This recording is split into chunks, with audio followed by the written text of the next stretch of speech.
All right, I'm standing here with Katlego Khanyisa. It's been a while since we've seen you in the ring due to your hand injury that took place last year when you fought Sipho. How are you feeling? How's the hand? First of all, thank you so much for having me back. It's glad to be back on SA Boxing Talk. See the new changes, liking the new look, Hayden, doing a great job as usual. And I'm feeling good, man. It's been a journey of self-discovery. I won't lie, the broken hand was a huge setback for me because within that last quarter, let's say third of the year, I was supposed to have another fight there at ESPN, but due to the injury, there was some setbacks, but we're back again. Healing has been coming all right. Physio was great, so there are no changes with the hand. It's functioning as per normal before, so that's one thing I'm happy about. It's just that there's going to be those, minor confidences because an 8-ounce glove is different to 14 or 16-ounce gloves when we're hitting the bag. So that's going to be one challenge as well, just to get that mental breakthrough of that. Of course, back on March the 10th on Boxing 5. You're back at Boyson's as well, so that's a great thing. There you go, repping the brand, as you know, with Brawl Gear as well there.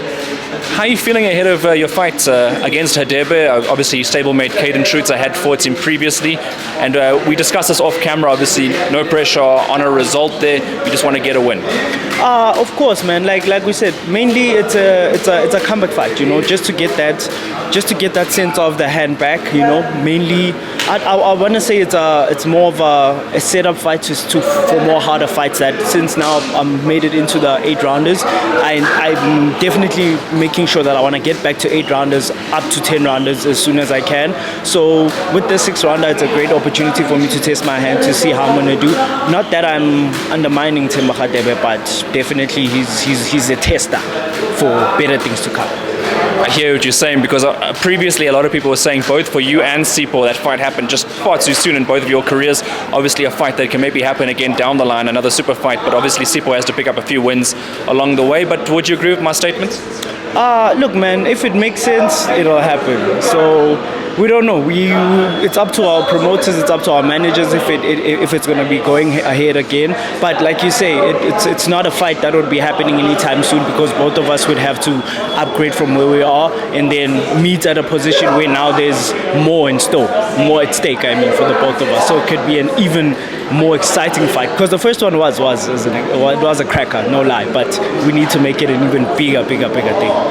Speak about Boxing 5. Obviously, it is a development tournament. It is a whole bunch of prospects that are on the bill, including yourself. What do you make of the bill as a whole? As a bill as a whole, it's a good bill, especially being around most of my stable mates, having Ishmael Kadri on there, having Tyron Sharper. It's going to be a good, but it's going to be like it's another sparring fight for us here at Hotbox with all the familiar names, and we're looking to take over, man. Like we say, most people know that Hotbox gym is the best and hottest gym. All the best people come for sparring at Hotbox, so the familiarity makes it all comfortable and a sure thing that it's going to be a great event as a development tournament. So I want to speak about your confidence levels. Obviously, I did mention before with the hand injury last year, and obviously this will be the first fight after that it had occurred. Obviously, you have been going through a lot of rehabilitation, and it's obviously fully healed at this point. Do you have any sort of worries going into a fight like this? Honestly, like I say, it's been a journey of self-discovery, man. I was even got to a point where I was like, maybe let me switch my stance, let me turn southpaw. I've actually even grown and developed my southpaw stance even better because of that fear. So out of that disadvantage came a great advantage because now I've been able to incorporate some different tactics into my style.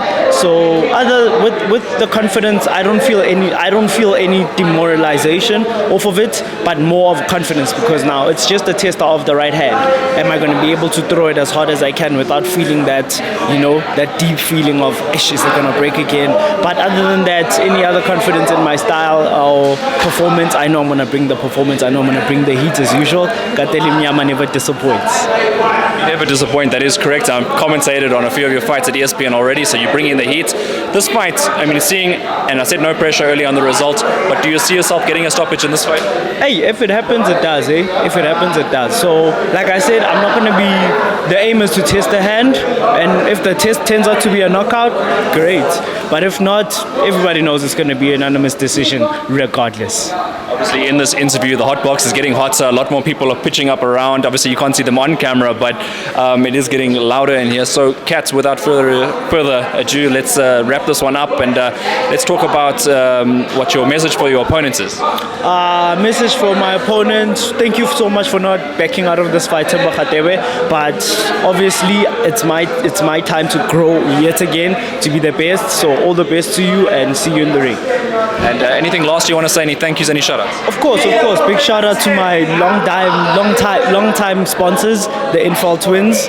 Recently just made it to 32-0. Those boys are skyrocketing. But other than that, big shout out to Boxing 5 Promotions for the opportunity.